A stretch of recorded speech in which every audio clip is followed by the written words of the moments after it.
Ever feel like you just want the key info on something, like right now, without wading through tons of stuff? Yeah, that feeling of information overload. It's real. Exactly. Well, that's what we try to do here. Today, we're going to dig into some sports betting analysis. We've got this document, Daily Picks, May 17th, 2025, and we're focusing on the Putin's POP platform. Right, and Putin's POP, their whole goal is basically to give you expert predictions, back them up with stats, track how they do, help people make more informed bets, And looking at their track record here for May 17th, 2025, it's pretty solid. Strong plays, they got 16 wins, only 4 losses.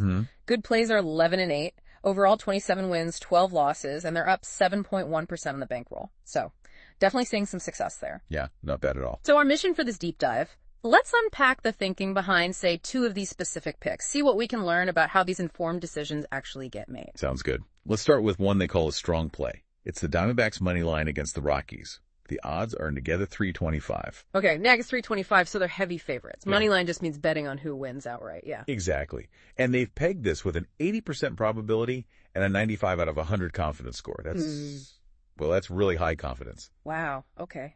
So why so confident? What's the breakdown? Well, it really comes down to a big gap in offense and pitching.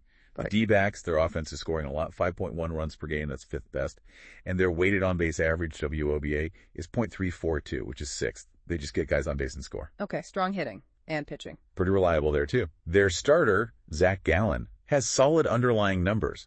Like his expected ERA, xBRA, is 3.64.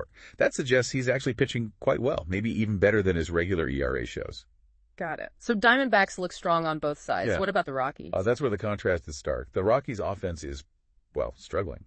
They're 29th in runs per game, only scoring about 3.14. And they're pitching. Also 29th, a 5.8 ERA overall. Their starter, German Marquez, his xERA is 4.71, hinting at potential issues too. So a really tough matchup for Colorado, facing a good offense with shaky pitching. Exactly. And there's more on the pitching side. The Rockies strike out a lot. Their lineup K percent is high. Right. And Arizona's pitchers, they get a decent number of strikeouts.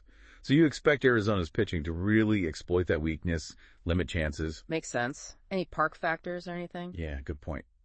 The Diamondbacks have power, good barrel percentage, and they're playing at home in Chase Field, which is known to be pretty hitter-friendly. Ah, so that helps their offense even more against weak pitching. Precisely. It plays right into the Rockies' weakness, which is giving up home runs. Arizona hits for power, limits hard contact against them. It all points towards a decisive win for the Diamondbacks. You see why the confidence is so high. Yeah, that paints a very clear picture. Okay, let's switch gears. What about a good play?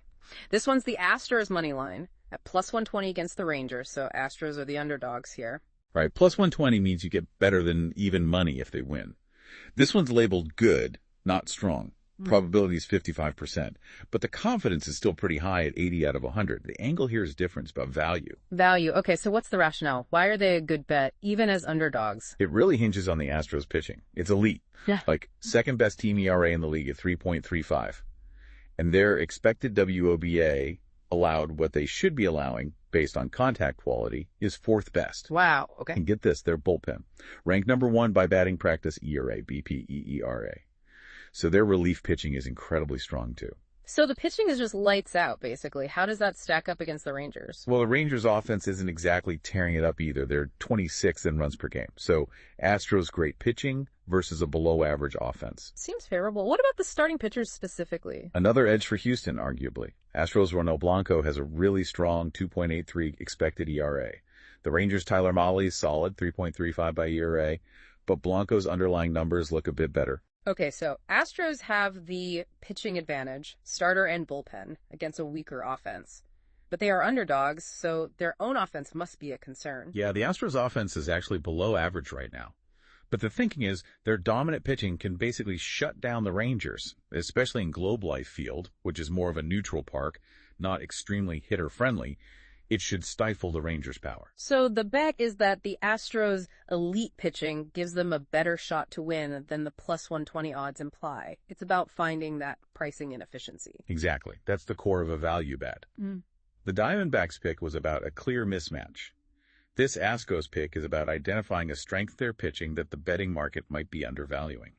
It reminds me of a past successful underdog pick they mentioned, the Brewers, at plus 130.